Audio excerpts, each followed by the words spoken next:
Okay. All right, so this is the first episode of a podcast I'm starting with one of my friends called the Hello. Kino Discussion. Uh, I am Jackson, and I'm going to allow my co-host to introduce himself here. Okay. My name is Blaine, and I am not a cinema head. I'm just your average Joe, compared to Jackson here. But I do like movies. I'm kind of like a new gen baby when it comes to them. So I don't think I'm gonna have a lot of very I don't know, concrete arguments for a lot of things. So take everything I say with a grain of salt. But um, I would like to add, take everything I say with a grain of salt as well. Neither of us are experts. yes, I don't think a lot of the things that I say is very poignant. I just kind of enjoy things that I enjoy and dislike things that I dislike. I think that goes for a lot of people too. All right, so we saw two movies today.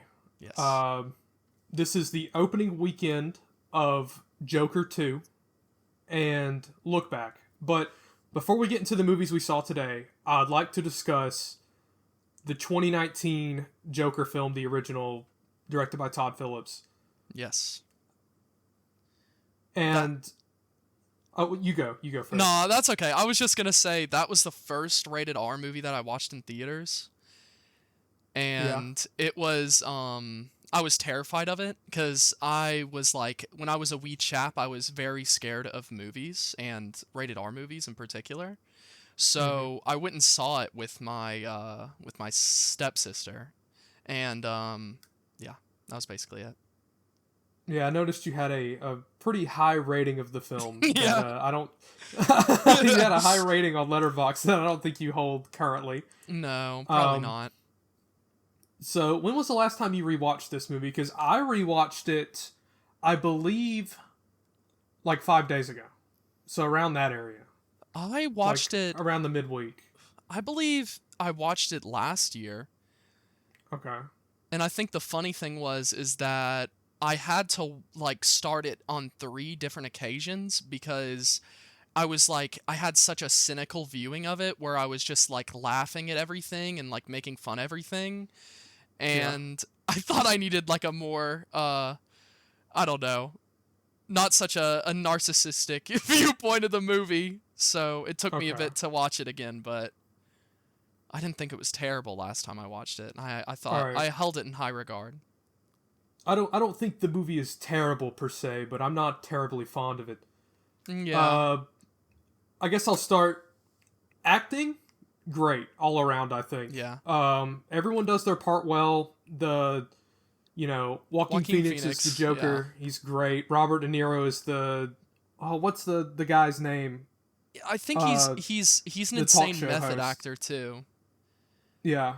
No, I think like thinking of the first movie in Joaquin Phoenix, like I remember something that was crazy to me was just like how skinny and like deformed his body was. Like he really gave it. I think when he's like fixing his mask and you can see like his muscles, like you know what I'm saying?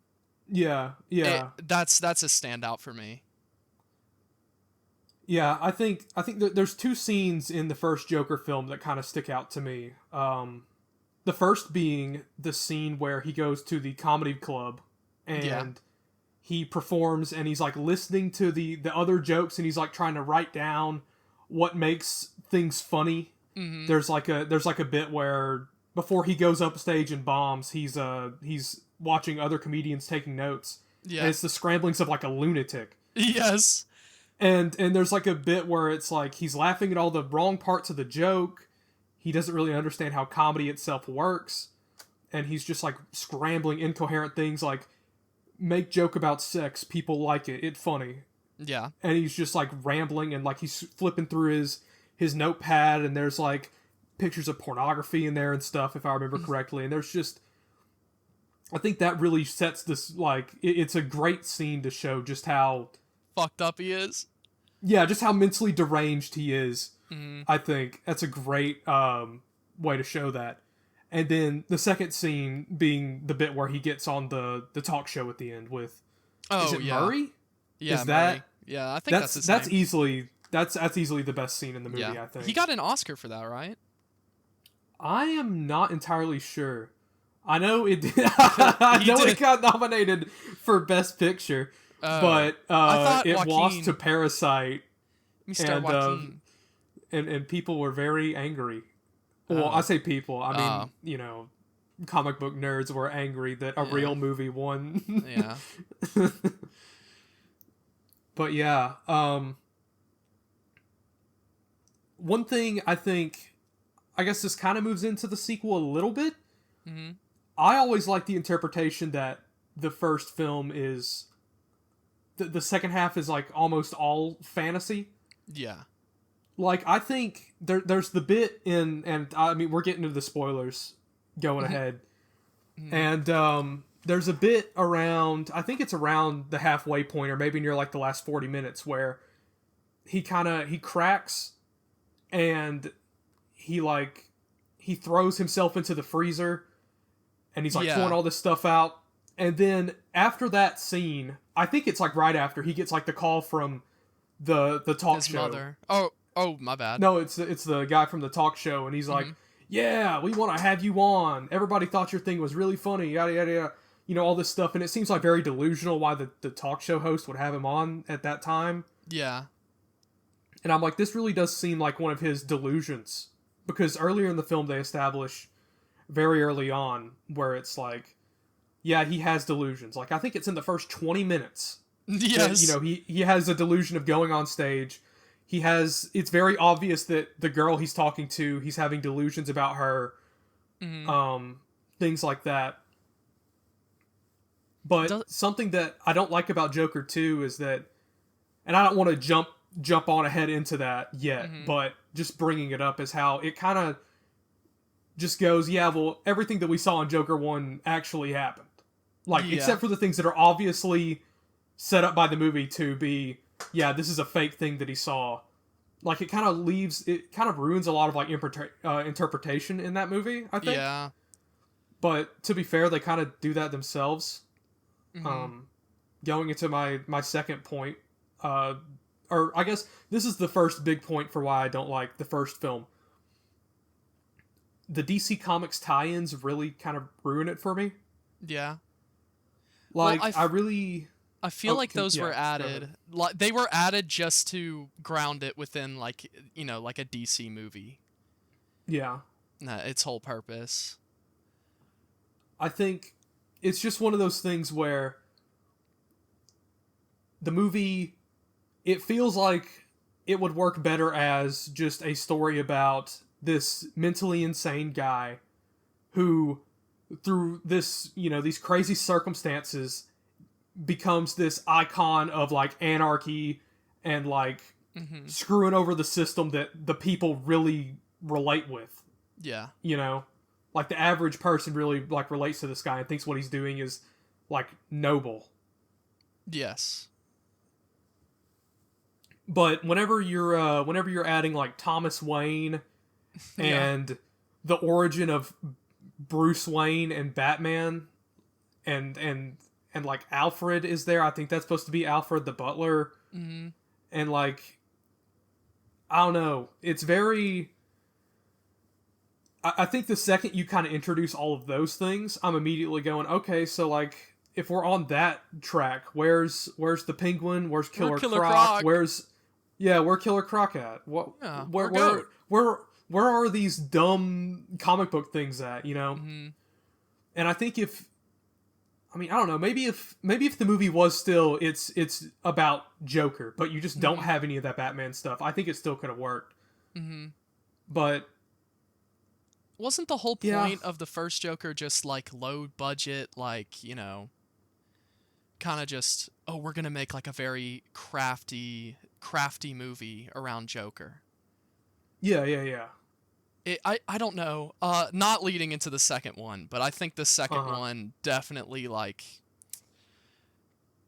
completely destroys the first one's existence in a way. They go all out. Yeah. Uh, I want to mention, you mentioned the budget. I did do some research beforehand. Mm-hmm. Joker 1 had a budget of $55 million. Yeah. And it made $1 billion worldwide. Oh my goodness. Joker 2 They has a wanted to see the budget. Joker. Joker 2 has a budget of $200 million, roughly. Oh my god. And it needs $450 million to break even, reportedly. Oh gosh. Because of all the money they've spent on advertising. On advertising. Yes, they have spent around $200 to $250 million on advertising, Damn. roughly. That's what's estimated. And I feel like I haven't even seen it that much. I mean, well, recently, no, but I feel like I was seeing Joker trailers all the time, like constantly, like a few months ago. Mm-hmm. Like around the summer, I think. Like every time I went to go see a summer movie, that Joker trailer was always playing. Yeah, true. Always. But yeah, I find it really interesting that the studio is trying to go like that big with a movie that started out as, yeah, we're making a low budget Joker movie with like a great actor, and it's going to be kind of just a grounded take on this character. And now we've reached the point where Joker 2 costs almost as much as like The Flash and like other massive superhero movies. It did lose its like indie movie-ish kind of feel Yeah. going into the second one. For better and for worse. Yeah. But yeah, I guess kind of wrapping up my thoughts on Joker 1, or our thoughts on Joker 1. Mm-hmm. I think it's fine. Yeah. Acting's good. Cinematography's pretty good. Yeah. You know, the movie works, it functions, but it's nothing like special. It's nothing I'd really want to go back to. I just kind of go, yeah, it's a Joker movie. It's a movie I watched. I think yeah, something I kept thinking while watching it was just like, wow, this guy's so fucked up. And yeah. it just beats you over the head with its message. Yeah, it does. The movie literally opens with the main character getting beat over the head with a sign that says the message of the movie on it. Yep. Yeah. And I don't know if you noticed this, but in the sequel, you can also see that sign in the background, too, in one of the scenes. I don't remember what scene it was, but you can see the everything must go sign. And Oh. But yeah, it does pull the classic movie trope of like, well, we've got a character who's like, you know, you're not going to morally agree with him unless something bad happens to him. So like, how do we make the audience member care about him? Let's just have him get beat up every 15 seconds. He just gets jumped by everybody every minute. That society Everybody truly hates does him. treat him like trash, so. Yeah. Maybe I would have gotten the point of the movie if he had damage tattooed on his forehead. Maybe then I would have. You're right. You're fucking... Oh, bad word. You're right. You're on to a point. Yeah. Okay. But, yeah, I think that's really all I've got to say about Joker 1. It exists. It happened. It did happen. It was a big hit, and people talked about it, and I think it I came never got during much out of a it. good point, like when it did come out, because that was peak, like, we're Marvel, not ready of superhero yet. Infinity We're not. War. This is like the big finale kind of era for Marvel, I think. Mm-hmm. So like every superhero movie was like this massive world-ending threat, And then you just had Joker. And then Joker, yeah, I think it really stands out amongst those movies. Mm-hmm. Yeah. I'm ready for Joker 2, baby. All right. We I'm can ready. talk about the Joker, baby. All right. Joker 2, baby. Folie à Deux, I think is what it's called. I don't know why he gave it this pretentious title. Because they sang in it, obviously. Oh, yeah. We'll get into that. So, all right. I guess let's start with positives. Okay. I think this movie looks miles better than the first one cinematography-wise. Yes. I love the lighting. The direction was really good. There were a lot of times I saw I think the movie opens with like a one take of like them all getting out of the prison, and it's like a one take of like Arthur being taken like to the courtyard and all this stuff. I'm like, wow, this is really good. And it's not like a fake Marvel one take like Guardians 3 or Deadpool and Wolverine, where it's like a CGI camera spinning around. It's like you could tell that was like probably a guy with like an actual camera doing that. And if an extra messed up, it was like, all right, do it again. Yeah. They couldn't edit it out in post. Yeah. So I thought that was the cinematography was great. During the musical sequences, the lighting's really good. I liked a lot of the performances. Whoever was Yes. Gaga actually did really well. I haven't seen her when she act. wasn't singing. Yeah. I didn't perchance I can't say I just can't say it. But I did perchance like her acting, did not like her character that much. But I see like I see the point of her being just an obsessed like stalker, like kind of just pulling this fucking insane dude to like do what she wants in a way. Yeah, yeah. I do agree. The acting is very good. Joaquin again, he does really great. Yeah, In he this could have scene, taken the money from this movie and just like did a piss poor job, but he did really well. Yeah, yeah. I think that's what Todd Phillips did. He saw the fat check and he was like, "Whoa, Joker sequel." Yep. Because I think they have gone on record saying the original Joker film was not going to have a sequel, and then it made so much money they felt like they had to. Yeah. And now here we have it. Isn't it not even paying out that much either? Like nobody wanted this. Well, I think it is currently sitting at worldwide $124 million opening weekend, Rough. which to me that seems pretty decent for like a big budget movie like this. But I think Beetlejuice made more money, and that movie was predicted to flop at the box office. Yeah. So I don't think this is. I think rough. they were expecting gangbusters. They were expecting mega millions to come in. Yeah. They thought they hit the lottery with this idea. So, let's talk about the plot. Okay. What happened in the movie, because I've almost forgotten all of it.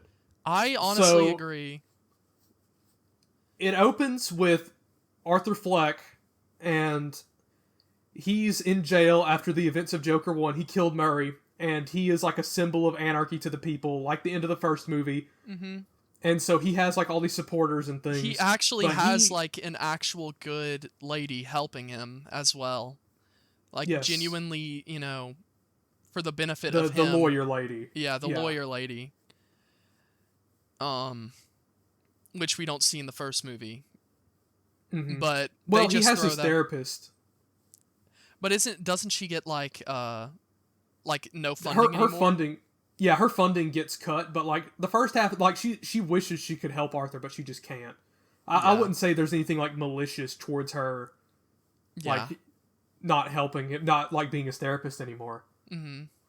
But yeah, the whole plot of this movie is basically, I guess without going into spoilers, he's put on trial, and during the course of this whole trial, court proceedings, and getting all this planned and doing interviews before the courtroom and all this stuff, he meets Harley Quinn, played by Lady Gaga, and they have a relationship in jail, and it's kind of about. And I think the biggest question that I was able to pull out was the difference between Arthur Fleck and Joker.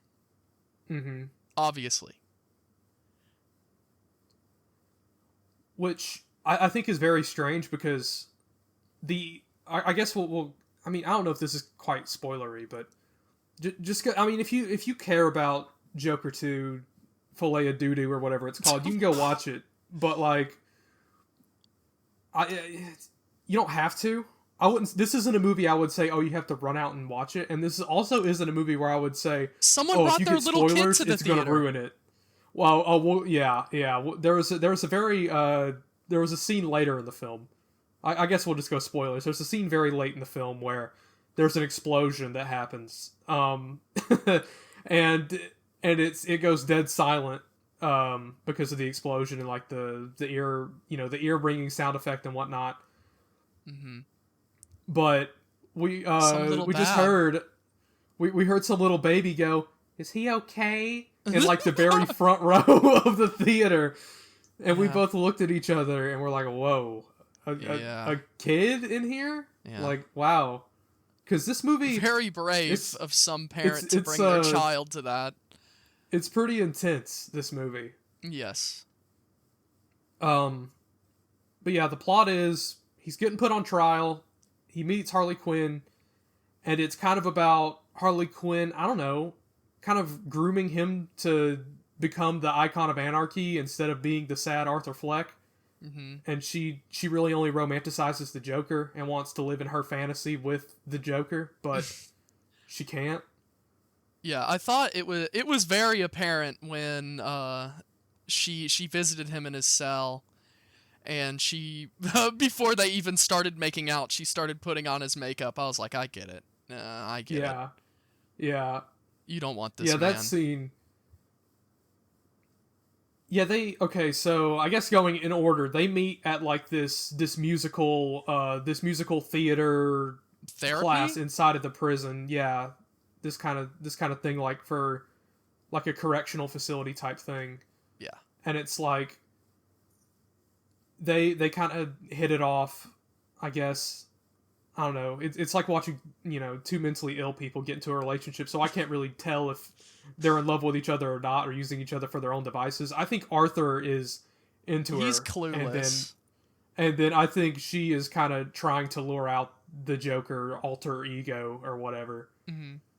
Even though I always saw the end of the first movie as like the Joker isn't an alter ego, but it's more so Him? like that becomes him at the end of the film, and then this movie Yeah. kind of just goes, actually no, he's got like multiple personalities inside of him, and I'm like, not really. I mean, I've seen the first movie. He didn't have like multiple personality disorder. He had these fantasies, and then he just acts upon them in his like moment of weakness. When everything has gone wrong, he's like, all right, I'm gonna take what I think I deserve in this moment. That's what I got. Mm. And this film kind of backtracks that as like the shadow self Joker Yeah. His evil invading his side. life. Yeah. Oh, that's how the movie starts. That's right. It starts with this like 60s The cartoon. animatic. Yeah. And I thought that was really cool. I did think it was Um, good. I don't know why they did a 60s aesthetic cartoon though. I thought that was strange. Because the movie takes place in the 80s, I think. Yeah. And it's not, I mean, I guess it's not in universe that happened, so I guess it's just for the audience, but I still thought it was Maybe kind of it's weird. maybe it's just like a tone setter Yeah. from that to prison. Maybe if you hadn't rewatched the first movie, it like kind of just, I don't know, shows the final moments in a way. Yeah. Yeah, that's true. Uh they explain that quite a bit in the end as well. Whenever the courtroom drama stuff actually starts, which I've seen some people say is the most boring part of the movie. Well, I I've seen thought it some was people the say most this movie. interesting. I've seen people say the courtroom stuff is the most boring thing in the movie, and that like they should have cut that part completely. And I disagree. That was the thing I was most interested in the entire time. Yeah. Like, The moments that I bored would- me I would- were just the maybe the more uh I'm trying to think of the word, but just kind of where it was just like the standalone scenes where nothing's really happening. It's just building like a tension. Almost every scene where he's in prison, Yeah, basically, where just he nothing goes is back really to the happening. prison. He's Yeah, smoking where his no cigarette. plot happens. Yeah. Oh, and one thing in this movie I thought about. So in the first movie they do the whole thing like of him laughing at inappropriate times like a lot, Mm. but in this movie it only really happens twice. Like, Yeah. He doesn't laugh the- that often. no, he laughs like whenever he becomes the Joker persona, like and stands and defends himself in court, like near the end. And then When he something's really laughs- stressing him out, like of Arthur Fleck, that personality, things that Yeah. like flare up his like anger, he brings it out. I can't remember what it was in reference to, but there's a scene where something bad happens or Arthur gets bad news and the prison guards like walk him outside and like chain him to like it was like what was it? it It was was like a some metal pole. rod in the It was ground. some pole. Yeah. Yeah, it's just some I'm pole, like trying a to metal rod in the think. ground, and he's just like laughing hysterically while he's in the rain. Like it looks like he's like in immense like emotional discomfort. And that scene was like that one was like very that scene stands out in my mind. I Yeah. think that was a Dang, very I I wish I can't could remember what happened. I wish I could remember what happened beforehand. Yeah, Yeah. I just can't. Really, mostly everything I remember from the film, like the big takeaway is kind of like The last 40 spoilerish. The minutes. last 40, yeah, Yeah, because I think that was where it was most interesting, and also where they weren't singing. yeah. I guess we can talk about that. The singing before we get into like crazy spoilers. Hey, The singing they sang is Stevie Wonder. That's my goat. they sing a lot. Maybe they should have shut up sometimes and talked instead because But I was thinking I'm not a big musical guy. I'm not going to sit here and act like yeah, well the time signature of this song is very reductive and I don't think they're thinking I about the don't get time it. signature. I don't get it. I don't know anything about music criticism. If it sounds good, I like it. And the music sounded well enough. I wasn't like I What's was getting the funny? impression that some people were like, "Wow, this music is terrible," and just turned it off immediately. Yeah. I was getting the impression like I think I saw like a tweet where it was like, "I've never seen more people walk out of a theater than whenever I saw like as I saw like people walk out during like musical sections in the Joker." And I was like, Horrible. They're just kind of like "Yeah, painstakingly put into the movie. there's too many of them." Yeah. I And think, none of the but songs stand out. the only song that stands out to me that they didn't even sing was after the court, like, big boom, Uh huh. and they were playing Billy Joel in the car, because Yeah, that the My actually Life. was in my life. I thought that was really cool. I also think that's That's a really an good insane thematic. turning point. Yes, and Yeah, thematic. I yeah. thought that was really well done. I think It's I like the looked it's like over to the you when that shit happened. yeah, it's like the scene in the first movie when That's Life starts to play as like he's going to They milked that song so much in they this. that in the second one, yes, they do milk it a lot. They milk it a lot. They don't But they just keep spamming that button. I think a moment of genius really was that Billy Joel moment, and that's so odd. Like, I don't Yeah. know why, but it was like I feel like Arthur Fleck, that was like his big initial shift, because he's Hmm. being taken away by these goons that he's I made. guess spoilers.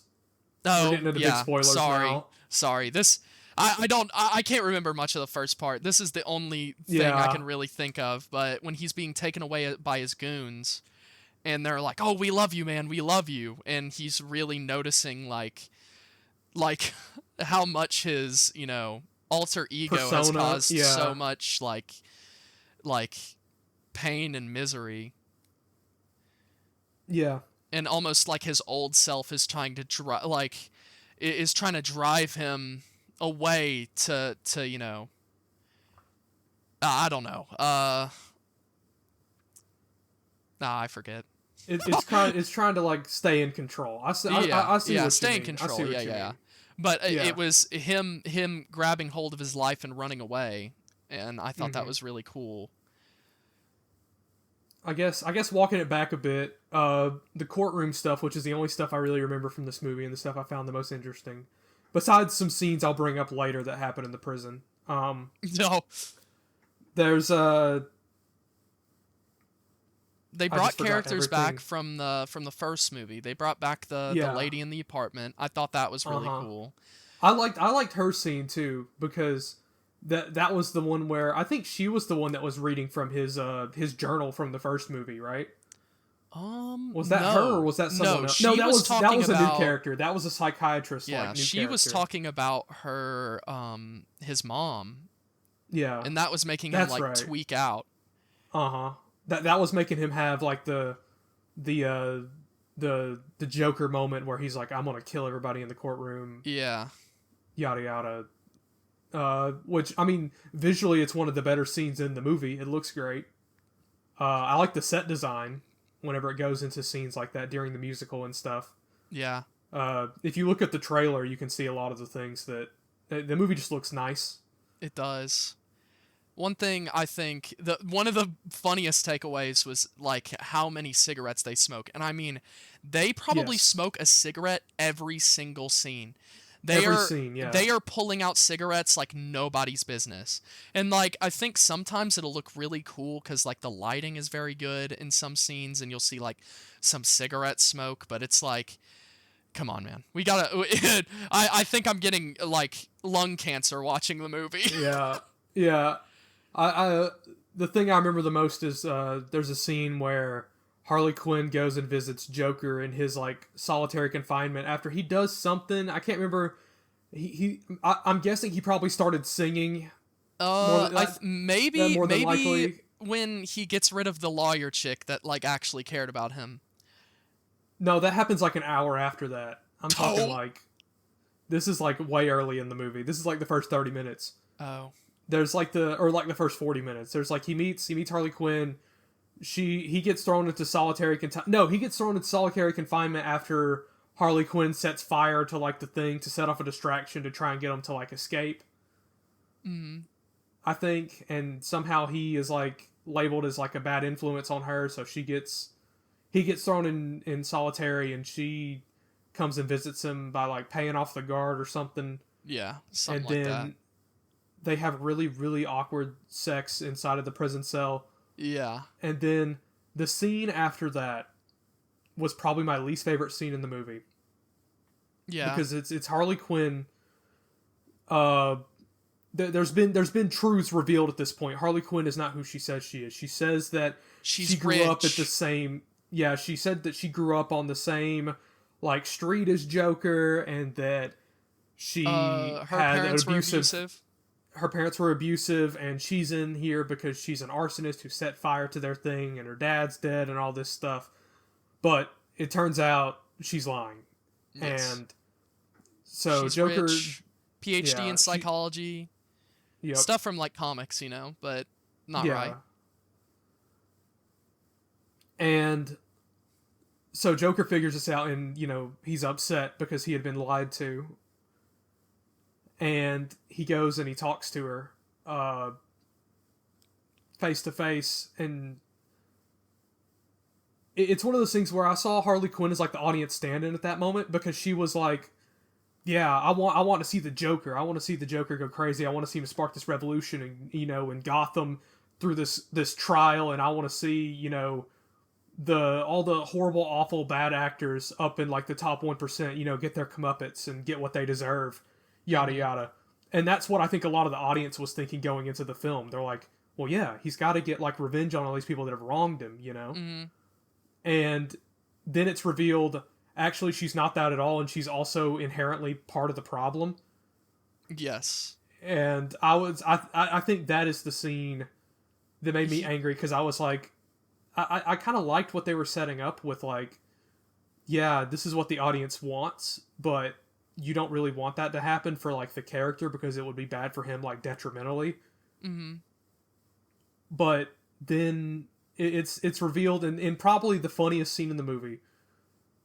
Lady Gaga takes the longest drag of the cigarette probably in the whole movie, Yeah. and then immediately says afterwards, "I'm pregnant," and I'm guessing she's lying. Probably, at least I hope so. And that baby's for sure dead. I'd assume because the way that the argument was being made is Joker was kind of onto her, and nothing. Because really, the foundation of their relationship, all the spark that they had was a lie, and she admits Mm-hmm. it that she was just trying to impress him, or not impress him, but get close to him, and Joker's hitting the man, what's wrong with you, girl? Man, I don't like you. I don't think I can trust you. And she just takes that big ass drag and says, Yep. I'm pregnant, and then starts Yep. singing. Yep. And then she draws the Which lipstick, and then the defuses, Joker yeah. smiles. Which defuses the situation like almost instantly. You know what? If I ever do rewatch this movie, which that's a big if, okay? I don't think I Yeah. have. I don't have it in any. I'm not running back to watch either of these. I will probably. You know what? I might watch them again as a double feature like 5 years from now or something. But like, Yeah. I'm not gonna run out and go watch these movies again. Not anxious about it. But I wonder how many times the movie gets to a point where you're like, oh, Joker is kind of catching on to Harley Quinn, and then she just starts singing out of nowhere. Mm-hmm. And that's like her way to like throw him off. I wonder if that's like intentional that they sing that much for that reason. Yes. I don't remember off the top of my head because I think we about saw a better it movie today that I think about a lot more. Yeah. When Arthur Fleck, like, moving past, like, a lot of everything, when, you know, Fleck has, like, almost entirely separated himself from the Joker, and he goes to meet her on the staircase. At the very end of the film. At the very end. He just wants to talk to her, and she starts singing, and he's literally grabbing her face, telling her to stop, and wanting to just talk. So I think that's definitely a way that she was drawing him in. I guess the sound of music is just so enticing, brings you into another world, a folie à deux, if you will. Yeah, a shared delusion, if you will. Yeah. I'm kind of souring on this movie the more I think about it. Me too. But the courtroom stuff was pretty interesting, I would say. But there's a turning point where like Harley Quinn is in the crowd and Joker at this point is still into her for some reason, even though she's lied about everything. And I mean, I guess you could literally just write off so many plot holes in this movie with, I mean, he's literally mentally ill. He's not in a great standing as it is. So I think something that I was really like anticipating was the big Joker like freak out in the courtroom, and we don't get that because it happened in his head. Yeah, in his head. It's all in the head movie. Yeah, but instead he just breaks down and realizes, you know, I guess all the bad he's done. Yeah. And I guess the lack of drive to become the Joker again is what, you know, Harley doesn't like. So she tells him to screw off. And I think the most interesting part of this movie though is whenever he does become the Joker again in the courtroom, like the scene where he talks to what is the guy, Mr. Puddles, the little person from the first movie, the little person from the first movie. That he leaves him alive. Yeah, I feel like there was missing potential because the biggest question I wanted to know was their relationship, and like Mr. Puddles brings it up, like he's like, "Oh, you were the only person that was nice to me," and I guess the Joker it just completely writes it off, and he's like, "No more questions, no more questions," and he like sits down. But that's kind of what I wanted to see the most. He walks away like teary-eyed and like obviously that hit him somewhere. And I think that's kind of the first moment where he's like the Joker isn't like an alternate ego. It's I am, Arthur Fleck is the Joker. It's not two separate people. The insanity plea will not work kind of thing. And there's so many moments up until this point. Oh, go ahead. Yeah.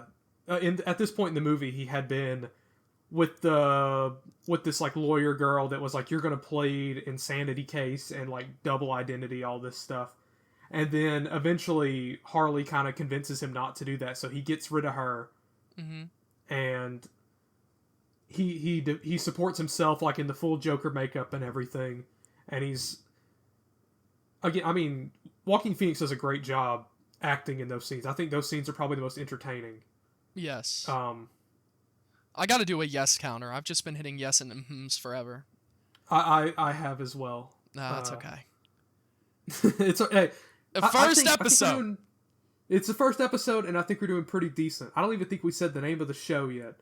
I don't know. I don't know if I said that or not. I'll edit it in post, maybe. Who cares? Yeah. But the where was I? I don't even remember. I'm lost. I got taken off track too.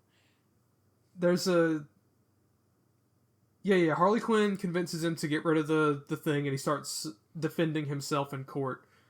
And during that stuff, I think he talks to Mr. Puddles, and doesn't he talk to another witness as well?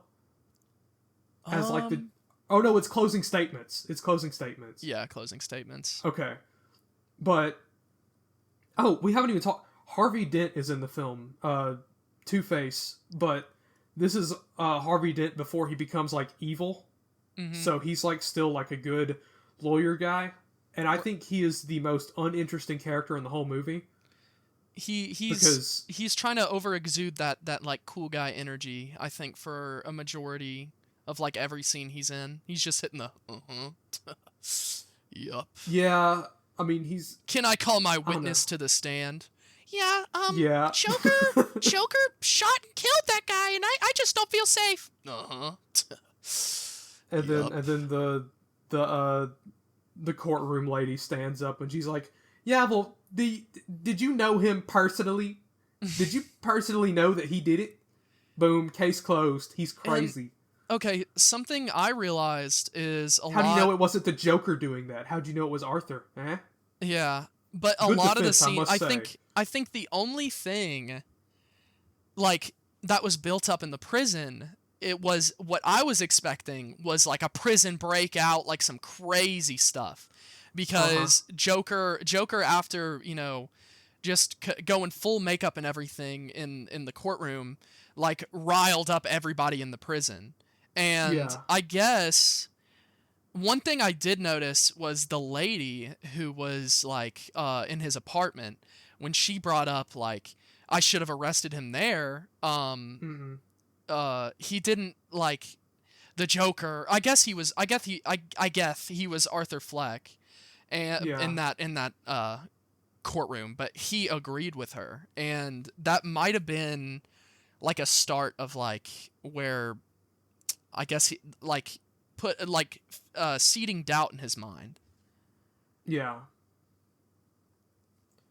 Because I don't. But yeah, the I guess kind of going chronologically, he becomes. We're getting to the end of the movie now. He becomes the Joker. He defends himself. He talks to Mr. Puddles, and then after that day where he is the Joker, and he says something about the Arkham Asylum guards that I can't remember what he says exactly, but he gets He just them called him angry. stupid. Big and stupid and fat. Big or and something. stupid and then fat. It cuts to them going, huh? Watching the trial. So Yeah. whenever he gets back to the prison, the guards are very upset that they said that Joker would say such a thing. And I mean the whole movie, I guess we should mention that the guards have been in this almost villainous role. Like they have not been kind to, like they abuse him multiple times for like no reason. He's not really causing any trouble. And but it's they're really like, under the guise of like being friendly as well. yeah. Like they're like, yeah, Arthur, tell us a joke and you'll get a cigarette. You'll get a cigarette that you're and gonna boy, smoke does he every get them scene. cigarettes. Oh And yeah. does he get them cigarettes? Yeah, there's He he tells gets like the cigarette for like kissing the guy or whatever, and they're like laughing at him and stuff. I think he his gets a little- cigarette after like telling his first joke like 30 maybe 45 minutes into the movie, and they like Joker tries to have like a moment with him cuz I think like his jokes are really they mirror his his exact mental state. So he says like some really effed up joke, and he like pats him in the back and he slams him in the head. Yeah, it's the one where he's like, I've been thinking about that time on the Murray Show. Maybe I shouldn't have killed John Murray. Maybe I should have killed myself instead. And the guard's like, is that a joke? Here's a cigarette. And Yep. then Joker pats him on the back like, thanks, man. And then the guard just beats him over the head. Yep. And I remember that scene. I was like, oh, this isn't. Yeah. I don't like any of the none of the characters in this film are like great role models, and I kind of like that for like a movie like this, like a big budget. Like, no one's really a great character or a great person. You're supposed to be like, yeah, they're all, yeah, this is a great person that Joker should be with to help him work through it. It's like, no, he's kind of They're kind of the worst. Yeah, they're kind of the worst influences ever. That society's still treating him like trash. Yeah. But after he gets back to the Arkham Asylum, and the guards take him into a bathroom and they rip all his clothes off of him and they beat him, and it's implied that they rape him. I did not catch like heavily that. implied. I think there was a line where they're talking to one of the other prisoners, and they're like, we should, rape him like we raped the other guy, referring to the Joker, yada yada. Yeah. I think I caught that line. I don't know. The movie was deafeningly loud, so my ears were like ringing after after the movie. It was probably the loudest movie besides Aquaman that I've ever been to, because Aquaman probably gave me like some amount of permanent hearing loss the first time I watched it in like the Big D theater or whatever it was, like right next to the speaker. A little off course, but one thing that Yeah. I thought was really cool was the like when voices were distant, they almost had like a radio effect on them. I thought that was really cool. Okay, I hope I thought that was part of the movie. I think it is. I also could see that as the speakers crackling because of how loud the movie was. Oh, I thought the speakers were dying. I thought the It speakers were sounded dying. intentional. Cause like I don't know, maybe from the opening animatic thing, 1960s animation thing, I thought that's what they were going for. But honestly, it was pretty loud. It was very loud. Bigger boom than Oppenheimer? Yeah. And the other movie we saw did not have that issue at all. So I don't know if it's the sound mix on this film or if it was the sound mix in the theater we went to. Yeah. But bring some earplugs for the musical sequences and if it gets a little too much for you. I think the only musical sequence I liked was the first one where the place was in flames. I thought that was well done. It was like them doing their escape and having their moment, but their escape where they just run and then the gate is shut, so they just leave and they go home. Yeah. The guards come and they're like, "All right, time to go back." Yeah, go back to your cells, y'all. Yep. What were they thinking was going to happen? Anyway. Who knows? They're mentally ill. That's how we excuse all plot holes. They're mentally ill. They did it because I don't know. They're crazy. So Joker gets raped and he's in shock, right? He kind of like stumbles back into his cell and they like throw him in there, and then a prisoner starts singing. What song does he? When the Saints Go Marching In, which is when the Saints go marching in. When the Saints go marching. My bad. I hope you like that song because they sing it 8 times in the movie. I think maybe closer to 12. It feels like every time he's in prison they sing it, and he goes to prison a lot. Yeah, he sure does. So there's like a bit where like Joker's #1 fan, who just kind of follows him around because I don't know, they're both weirdos. I guess maybe like you can see his character as like a newfound influence because he's like super shaky, but like not his own because he follows him around in a scene, so I just expect him to be like that. I think he's literally in 3 scenes of the movie. He's in the scene in the movie where it's like they kiss. Hey Joker, Arthur, the guards told me to come kiss you. You said you're a good kisser, and then Joker kisses him, and then he's like, all right, I made you laugh. Cigarette. The scene where they're on the bleachers and the police come over and say, "Get out of our seat," and then they're like, "Oh, Fleck, you got a call," and then he walks off and he tries to follow him. Yeah, that's what it was. Yeah. And then the third scene, which is the scene that happens like the one I'm describing now, he's singing "When the Saints Go Marching In," and then the guards are like, "Hey, stop that!" And then they pull him out of the thing, and then it's all from the Joker's point of view. Or well, we're just focusing on the Joker. We don't actually see it, but it's hear him struggling. Implied. It's implied that he is strangled and then killed, and then I think there's a lot of discussion going on about how this movie kind of like it's kind of a big joke where it's like, well, Batman's been trying a joke. The Joker. Go ahead. There's a little bit going on, a little goof, where it's like Batman's been trying to stop the Joker non-violently forever. I mean, and now all it takes is like one guard to rape him, and then he's like, I'm done being the Joker. But I don't think that's necessarily the case. I just think he's shooken up by that happening, like I think anybody would be. Mm-hmm. And then seeing that like his like this guy who like really believes in him, almost like as a devout disciple of sorts, like who like sees him as like a martyr for this cause of like chaos, Mm-hmm. uh get like brutally murdered for really no reason. That kind of makes him rethink like, what am I really doing with like the Joker persona? Is anything good coming out of this? He's the insane people's man, so they all look up to him. Yeah. And so I think in that moment he kind of realizes like, I'm not, this isn't great. I need to I stop built this for like this. Joker persona. And so then he goes to the closing statements and he starts off as the Joker, and then he kind of goes, all right, Joker's a facade. I actually killed all these people, and I killed It my was just mom in the me. first movie. I was letting it all out.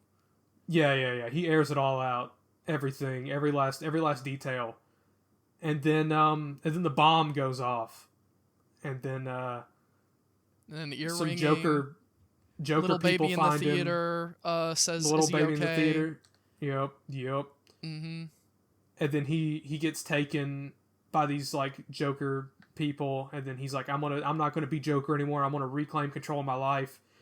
So he's like, I'm gonna go find Harley Quinn at the stairs, the famous Joker stairs. The famous then- Joker stairs. And then she's like, "You're not Joker, baby. You're not Joker, man. baby. You're man." And he's What like, about that big hill we were Yeah. gonna make? the big hill they were gonna turn into a mountain. I thought that was a really funny line. What was that going to mean? I think Like- perchance. I said perchance, but yeah, just insanity. That's probably the only thing I can think of. Yeah.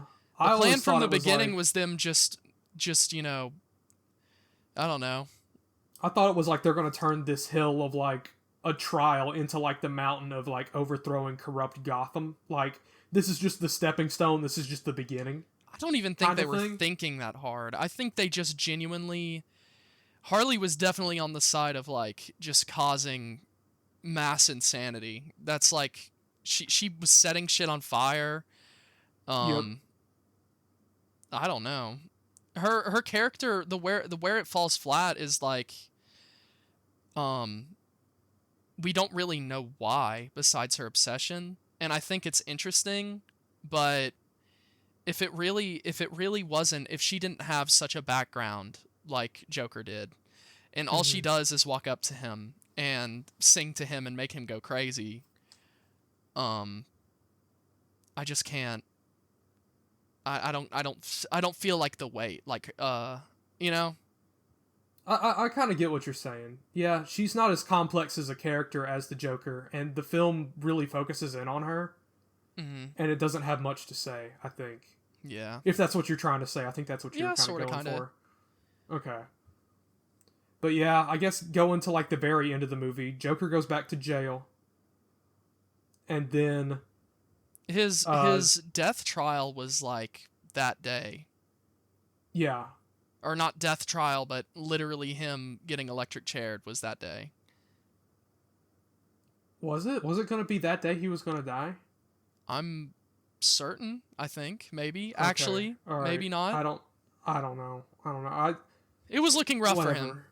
Who cares? Yeah, he wasn't going to live, but I think it's one of those things where it's like, you ever seen Green Mile?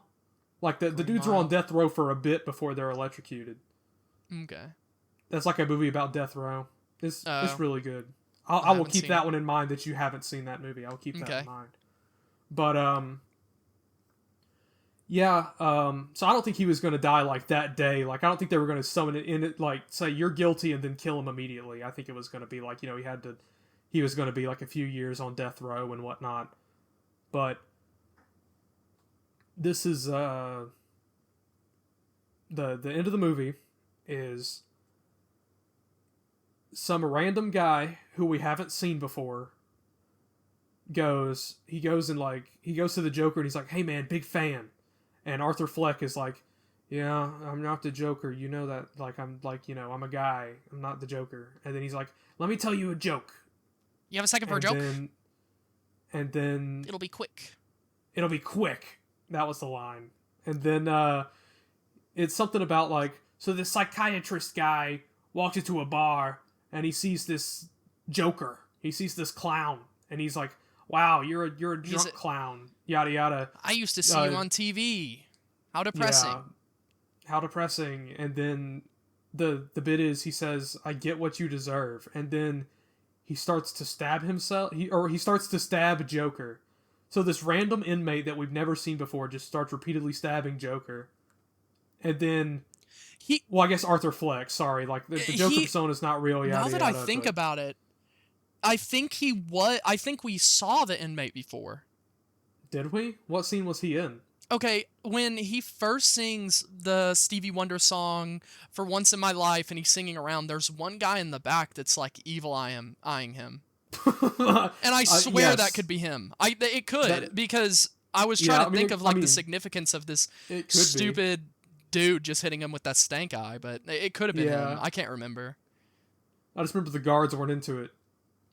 But those are the only dudes. For all I know, it could be a random person. When I think of like a lot of like just assassinations in real life or like inmate kills, kind of things like that, it's always just a random inmate. So yeah, I don't really have an issue with like a random inmate going, okay, so the Joker is, he's like not against, he's like almost against his own ideals at this point.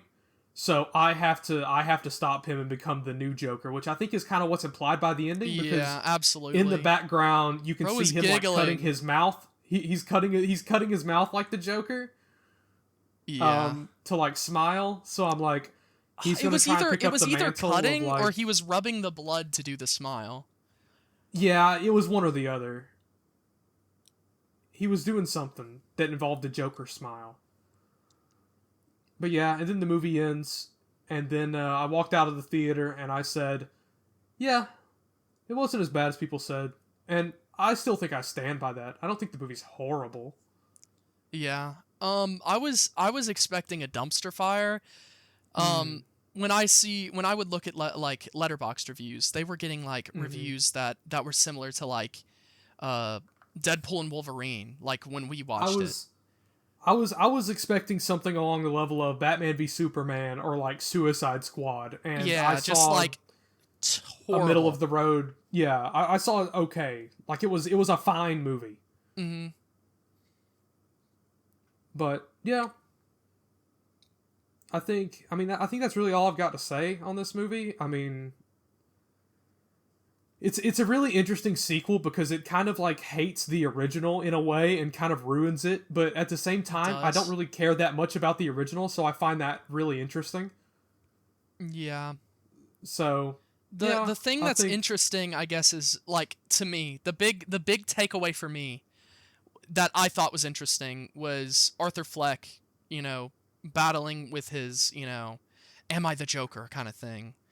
And I like how it ends because in order to even have a second movie, you have to have like a moment where you're like a reasoning for why the movie even exists. And if the reason for the movie existing is for Arthur to die to show that like the idea of the Joker is like almost inevitable and inescapable in the way that it will go to another person, then I think it's not horrible. I was like out of theater. I thought that the first one was better. Not the first one was better. I thought the second one was better, but I'm a little conflicted. I still think the second one is better just because it looks better. It does look better. But I do feel like the musical numbers, there are too many of them. And the movie does kind of go in circles where it goes, all right, he's going to go back to jail, and then something is going to happen to him, or someone's going to gaslight him, and then he's going to go back to trial. And then we're going to get kind of like plot dump from the first movie. And then, I mean, it's fine. Oh, one thing I want to mention. They mention a TV movie in this multiple times. A TV I think the Joker they TV made the movie. Diddy documentary on him. Yeah. They made the downfall of the Joker documentary. They did. Or whatever. Well, actually, it sounds like it's in support of his actions, the TV movie. But I would have liked the intro, instead of that cartoonish thing, to be clips from the TV movie. I think that would have been more interesting. Yeah. because They kind of dropped that we just to say like, oh, the Joker's influence is bigger than we think. yeah, because I think like 3 characters or 4 characters bring it up like a few times, and I'm like, they're bringing this up a lot to like never show it, Yeah, and I think that would be an interesting way to do it, to visualize it. it would have But been yeah, cool. that's all I've really got to say. I don't know. Yeah, It's fine. it's a nothing Uh, burger of a movie. Final statement. I think it is. I don't know if I rated the first one, but I'd give the first one Joker 1 probably a 6 out of 10. Just because of the acting, and I think I'd probably give Joker 2 a 6 out of 10 just because of the cinematography and acting. I think Yeah. the plot is overall better in the first one, but the cinematography is phenomenal in the second movie, and it is very pretty to look at. I think I could And stand with that too. it kept me engaged. I wasn't like on the edge of my seat, like wow, taking it all in. I was just like, yeah, I mean, I think where most people are really disappointed is that this movie exists like at all. I could see that. Yeah, And when I heard it was coming out and it was going to be a musical, I thought it could be done well. yeah, And obviously it wasn't. It was mm-hmm. Gaga Land. Yeah. I guess so. But yeah, I mean, I think that's all we've really got to say about it. It's fine. Mhm. Let's move on to the real Kino we watched today. Yep. All Let's right. go. All right. So directly after the whole reason we went to the movies, we had planned this, probably like 3 weeks in advance or so. Yeah. Whenever tickets for Look Back dropped, I got the best seat I could, and the theater was full. So Mhm. that was the whole reason that we even decided to watch Joker. I forgot it was coming out this week, and then I was like, oh yeah, I'm going to the movies already, so why not go see it? That was And my that's first before I double heard feature, I it was think. terrible. Oh, was that your first double feature? I think it was. Okay. Joker and Look Back. All right. I wasn't part of Barbenheimer. You weren't part of Barbenheimer? I Well, was not Barbenheimer part was of weird because Barbenheimer. it was... Barbenheimer was a 2.5 hour movie and then a 3 hour movie back to back. This was like a 2 hour, 30-minute movie and then an hour movie. Like, it wasn't that crazy of Yeah. a double feature. It wasn't very taxing. Yeah. But, so, Look Back. This is based on a manga one-shot by Tatsuya Fujimoto. The goat? Yeah, I mean, he is one of the best to ever do it. He is the creator, writer, artist of Chainsaw Man and Fire Punch and Goodbye Eri and several other one-shots. Very popular in the manga community currently. And this is an independent production by... Oh, I can't remember. Is it Studio... What studio did this? It I can't remember was now. It's like a new upcoming Durian. studio. It's a Durian. Durian. So this is It was very impressive. I really enjoyed it. I think this is easily the recommendation of the episode. If you're gonna watch any of these 3 movies, go watch Look Back. Or wait for it to go to streaming or whatever. We watched like the director talking about it at the end, and what I thought was Yes. really interesting is a lot of Fujimoto's work where where he shines is his dialogue and making it interesting. And so Yeah. I think a lot of his mangas are like like it could be a page of just panels of like back and forth characters talking, Mm-hmm. and not a lot of I think the director straight up said no, like not a lot of dynamic movement. So Yes. where the director has freedom to make that, he did it really well, and I think it was beautifully done. Yeah. Yeah. I think spoiler free, like story kind of plot. It's about... So there's 2 girls, Fujino, and then I can't remember the other one's name. It starts with a K, and I don't want to say it wrong. I feel like it's Kayami or something I don't like think that. so. I think it starts with... Doesn't it start with like K-O? Katomi? Katomi? I don't remember. Anyway, okay, look. I'm just going to... Okay, so there's a slacker girl, and then there's like a cocky girl. Okay, that's the 2 character archetypes. Oh, it's Katomi, I think. Katomi? Is it? Maybe? I don't know. All right, we're just look. I don't know how to Well, we'll pronounce go with it. We'll Japanese go with it. names. We're going with it. So the cocky girl who is like the main character, what the movie's centered on, she draws little manga comic strip, like 4 panel like joke comic strips for her school newspaper, and she's in 5th grade, I think. And Yeah. Fourth. when the movie Starting in starts, fourth. she's in, yeah, she's in, the movie starts and she's in, I can't actually, yeah, whatever. But she works on manga and she likes it, but that's not really like her main aspiration in life. She doesn't know what she wants to do. She's in 4th grade. She just likes to draw for fun. She likes And to see everybody compliment her. yeah, and then Very there's full of this herself. the person that's organizing She the makes school she makes magazine. the Zooey Mama in the Yes, in yes, the school newspaper. that is true. And so the head of the school newspaper is like, "Hey, we got a truant student that like doesn't come to school, and she also does manga. Can she have like one of your slots so you're like next to each other on the school newspaper, with each of your mangas next to each other?" And then she's like, "Yeah, sure." And she's kind of like cocky, like, "Oh, she's not going to be good." But then she gets the first newspaper back, and she has phenomenal artwork. Mhm. And it kind of makes her rethink that part of herself and like what she wants to do and her aspirations. And it's a story about like growing up. It's a coming of age story and about like ambition. Growing up, Um, ambition, definitely. yeah, I really liked it. That's kind of all I want to go into. I think without going into spoilers. So I think we'll circle Yeah. around back to the plot. I want to talk about the visual style because this movie's been getting praise for the visual style, and rightly so. It does look like Fujimoto's work just like come to life on the screen. Oh Like it yeah. has that same like rawness. Like it's not like pixel perfect. It doesn't look like Yusuke Murata drew it or Miura drew it. It's very like raw, and it's not perfect, and that's what I love about Lines his are art very style. small. Yeah, the lines are small.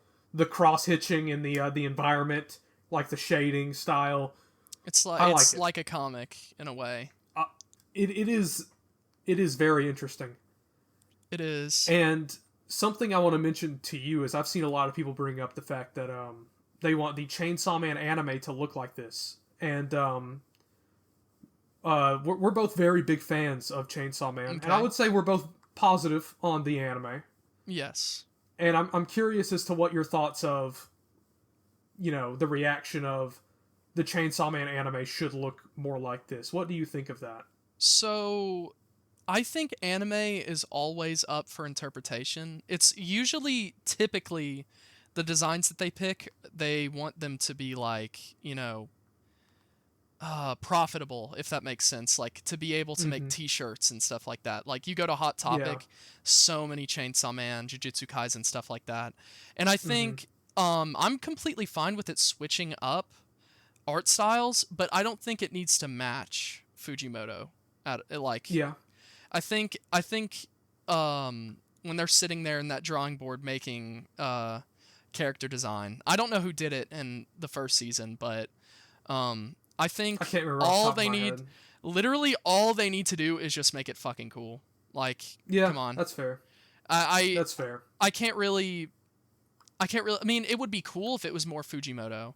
And Yeah. honestly, not to go off track, but the like how Mappa changed how characters looked in Mm-hmm. season 2 of Jujutsu Kaisen. Yeah. A line like it was a lot less polished, but that was obviously because of what the animators were going through. But Yeah. uh, something like that, I think it could work. It just I need it to be cool, especially leading up to the next stuff. Do you think it's gonna be like a Demon Slayer Mugen Train thing where they make the movie but then put it into episodes? Yeah. They have to. I guess Okay. we should mention this for those of you who are listening to this and don't watch anime. Chainsaw Man is a series, and they are going to make a movie of the next part, The and best it's very arc? popular in anime. Of the best arc, that is true. Um, And it's very popular in anime right now to make a movie, get the money, and then just cut it down and put it into episodes and release them. But I've seen a lot of speculation that people are, or not really speculation, but I've just seen a lot of critique of that series and how it doesn't capture Fujimoto's style. And I think watching a movie like this, like Look Back, that very much so captures that design well. I don't have a problem with Chainsaw Man looking the way it does. Yeah. And I think a lot of the people that do are kind of like trying to just poke holes in it just to have something to talk about, I'm guessing. But I just wanted to see how you thought about that coming from someone who has enjoyed Chainsaw Man, what you would think of this art style and Fujimoto's style. Yeah. I think the style pays off a lot because the director was so, like, enthralled with the project himself. Mm-hmm. And, Yeah, that came across a lot during the interview at the end that they added. So he was able to make it work really well, make it really interesting. I would hope they would be able to capture that magic for the movie of Chainsaw Man.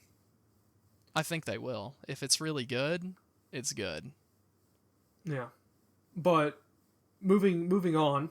I think voice acting was pretty good. I think we'd both agree. There was nothing noticeably terrible. No. It was good. And then I have my one critique of the film, my one nitpick. Oh. I have the thing that is stopping it from being a 10 out of 10 and my movie of the year. Okay. The showstopper. I think the movie shouldn't move the camera as much as it does. So there's scenes in the movie where there will be a character talking and the camera will be placed on them, and then the camera will just start to zoom in on their face for some reason, like very slowly, and it seems like the director is like, there's not enough movement in this scene. I've got to give it more movement. But I never really thought about it like that. It was more distracting whenever that happened. Like, I think there was a scene where there were two characters talking to each other in a hallway, and then the camera just started slowly just panning to, like, a window, and I'm like, the window doesn't have any significance. You're only panning to give the illusion of movement in this scene. And I think it would work better if you just... If it was just still. You know, if it was just still. Yeah, that's really the only problem I have. I just noticed that a lot during the movie. But...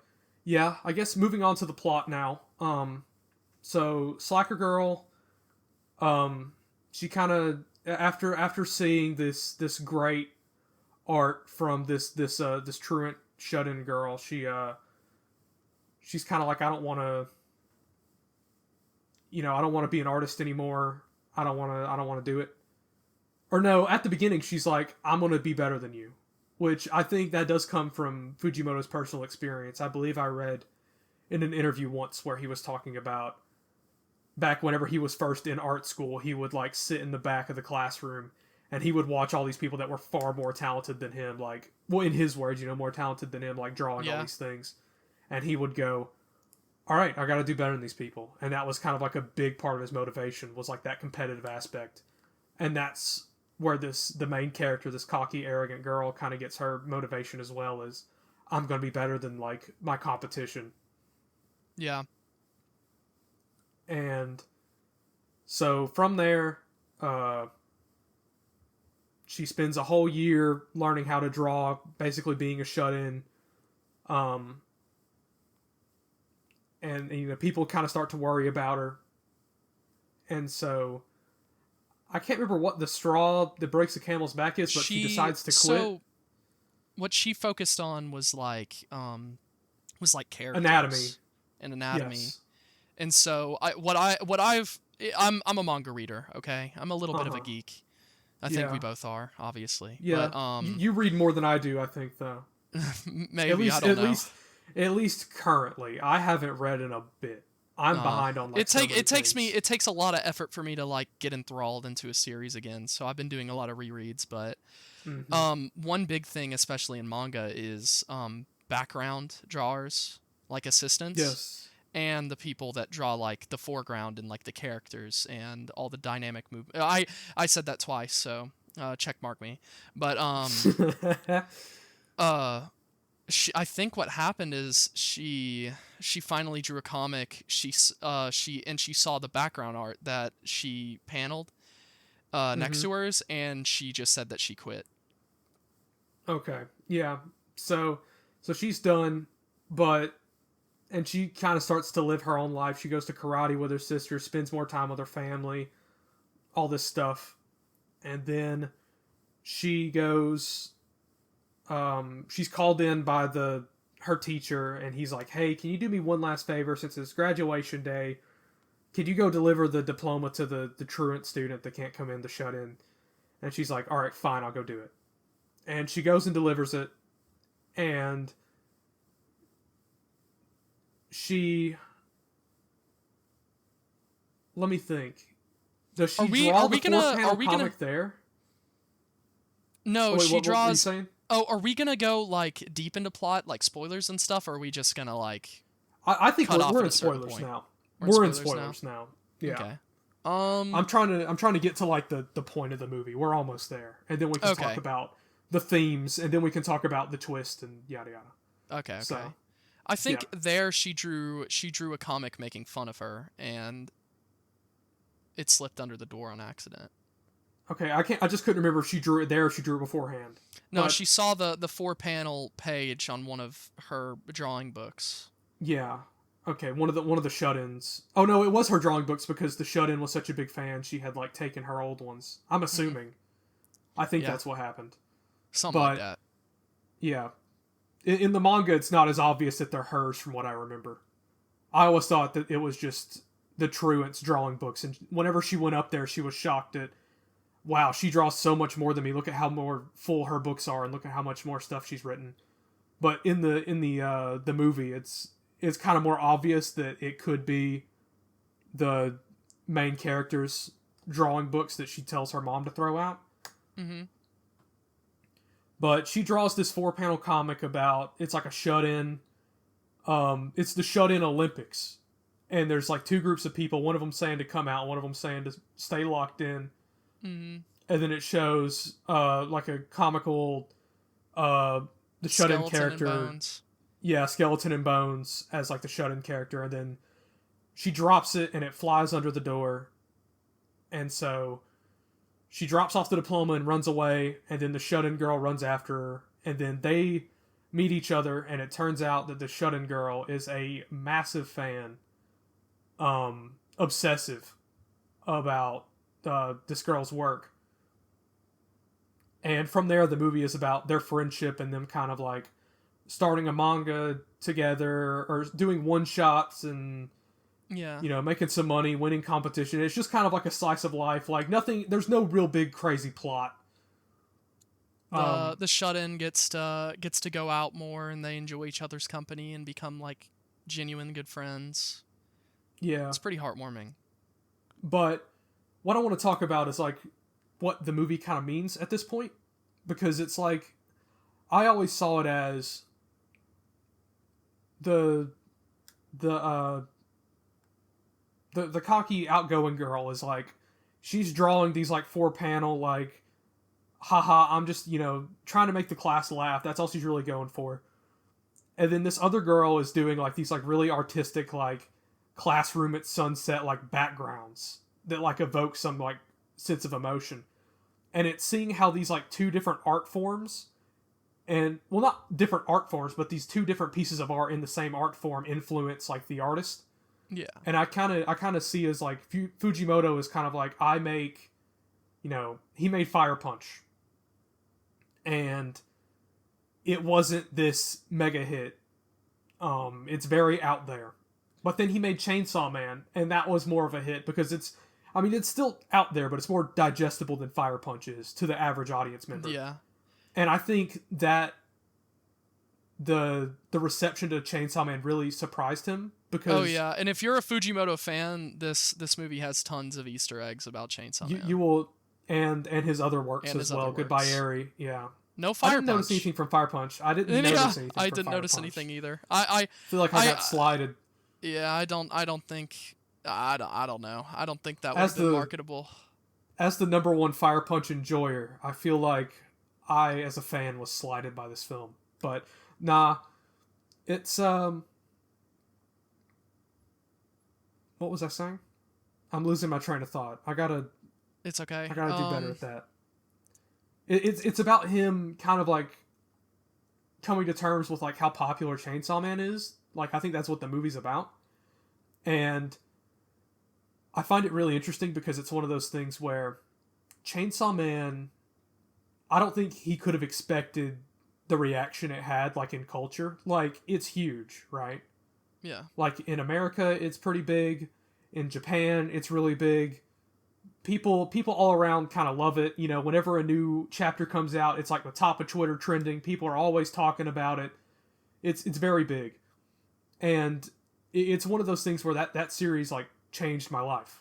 And I think that's kind of Fujimoto going like, wow, I've got this fan base where it's like I wanted to make this manga about this guy that turns into the Chainsaw Man and fights demons, and it's got like this like kind of like crazy Sam Raimi esque like over the top gore and all these fights and stuff, but it's got like this like real heart to it that I think connected with a lot of people. And this one shot is kind of about him digesting and taking that in, how this different art form that he saw is like, yeah, I'm just doing it for fun, like really connected with all these people, Yeah, and like the pressure that kind of brings for his next assignment. for sure. But yeah, I guess we'll go into the big twist of the movie now. So they make multiple one shots and they make money and they're like great friends and all they do is like draw manga all the time. And then there comes this point where the shut-in girl becomes They have a big split because she wants to become a better artist and go to yeah. university She instead of sticking by her side. the the cocky girl had been like kind of leading her this whole time, and I think she saw like, oh wow, this person that I really look up to has been, you know, they really strive for greatness whenever they were like buying all these drawing books and trying to do better and improve, um you know, to get as good as me, and I think I should also do the same. So I think that was kind of more of like a, It's kind of I'm a going to go to art school to be like a better assistant for you, I think is what yeah. was Well, being implied. it's also like she's following her dream, but and she still is like within it, but you Hmm. know, she has to make her own. Her own decisions, yeah. And so she goes to art school, and then the arrogant girl, she lands like a series, and she's like becomes pretty successful, and she's drawing all the time, and she's got all these assistants, and she's working really hard.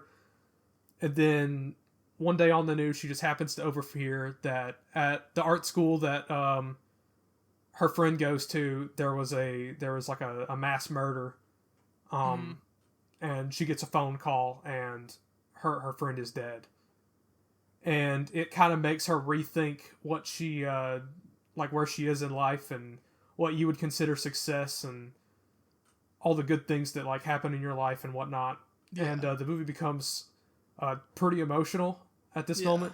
I think my favorite scene in the movie is there's a bit where she goes, the cocky arrogant girl goes back to the shut-ins home, and it's now like empty because she's not there anymore because she's dead, and she's looking at the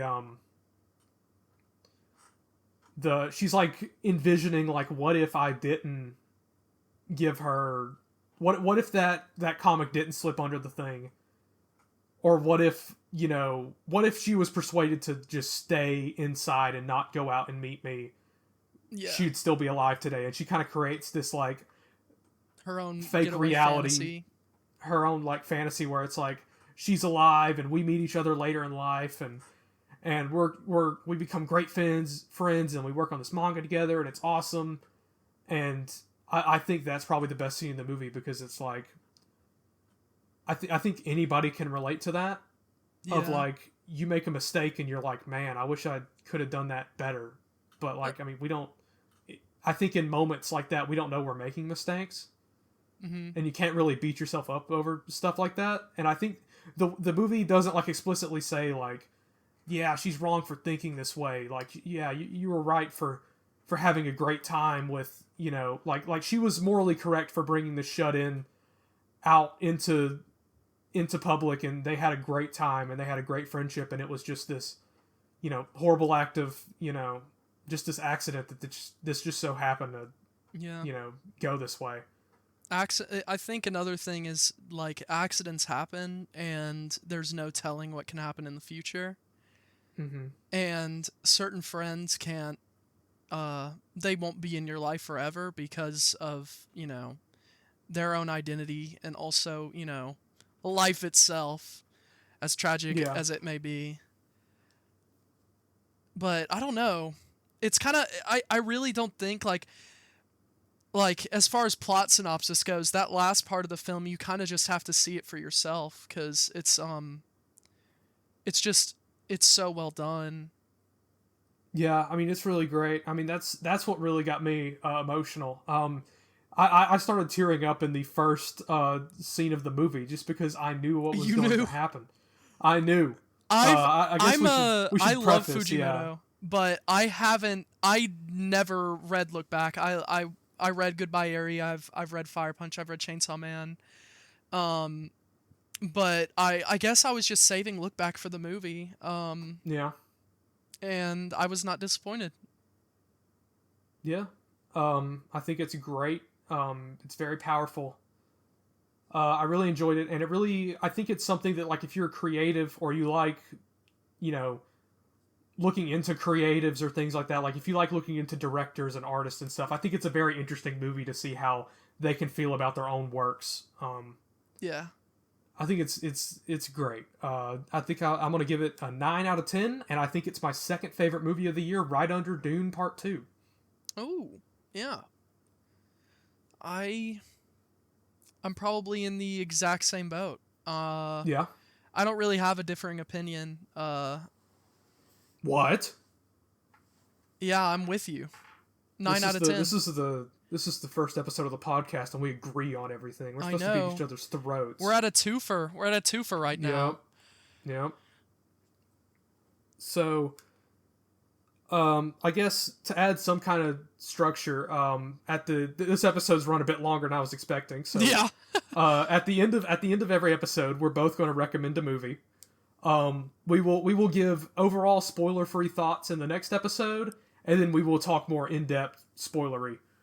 And so yeah, we're both going to recommend a movie. All right, you go. You want me to go first? I can go first if you want me to. I don't All have right, much to say. Here, I'm gonna recommend mine first. Here, let me just make sure I'm gonna pronounce the director's name right. I think I've got it. All right, I'm gonna recommend Children of Men from 2006.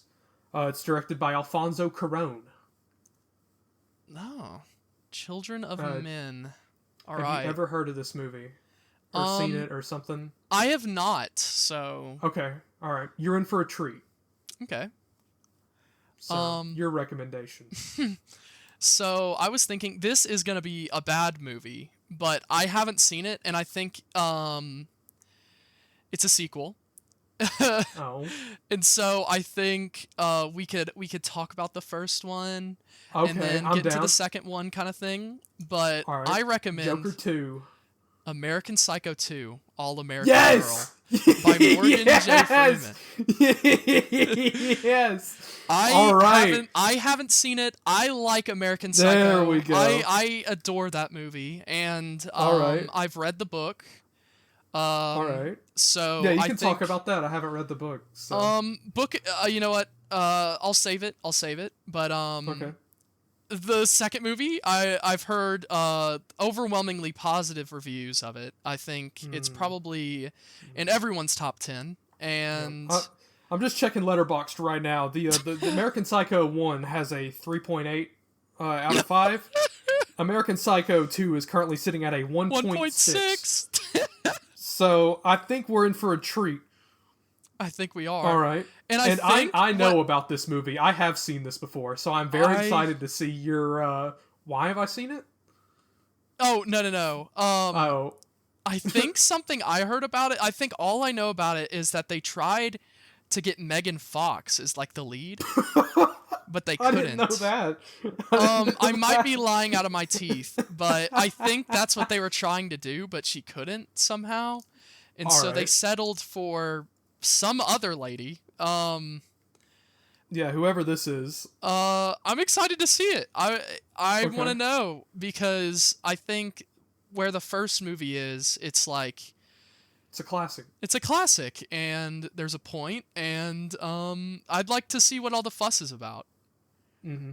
I think you're gonna be very entertained I think I by will be the too. concept of the second movie. So, to recap, Joker 1 6 out of 10, Joker 2 6 out of 10, Look Back 9 out of 10. Go watch that. And then recommendation: Children of Men by Alfonso Cuarón and American Psycho 1 and 2. So, uh, I'd probably just recommend watching American Psycho, and if you haven't, and Children of Men, and maybe skip out on American Psycho 2. Unless we have Skip out on it. extremely well, unless you want to be into the deep discussion, unless you want to watch it for yourself and make your own informed opinion before you let them tell you what to think about the movie. Are you gonna let some internet trolls say that American Psycho 2 isn't a good movie? They Or are put you out gonna the watch it hit for on yourself? American Psycho 2. Critics put out the hit. Critics put out the hit. All right. I think that's a good end. I think that's a good end to episode 1. Yeah. So this will be bi-weekly, so every 2 weeks we will be doing an episode. So And I think I said 3 a lot movies, of 2 weeks. mhms and yas throughout that, so I'll be a lot more prepared next time. Yeah, again, this is try- our first time doing yeah. this. We'll try to be better as we Yeah, well, continue. it's a work in progress. Yeah. I'll make us a a little starting song for us or something. I don't know. I'm making that up, but Okay. nah. All right. Well, it'll be better. It'll be great. Okay. All right. So yeah, I think that's a great end to episode 1, and to everyone that listened, I want to thank you. And if you enjoyed it, please, hit that subscribe in. button. Maybe hit the like button. Tune in for the next one. Maybe watch some Children of Men, American Psycho 2. Yeah. The greatest double feature. Yep. So, yep. So yeah, I guess with that, I hope you all have a great rest of your day. Yep. Goodbye, everybody. Goodbye, everyone. Bye. Bye.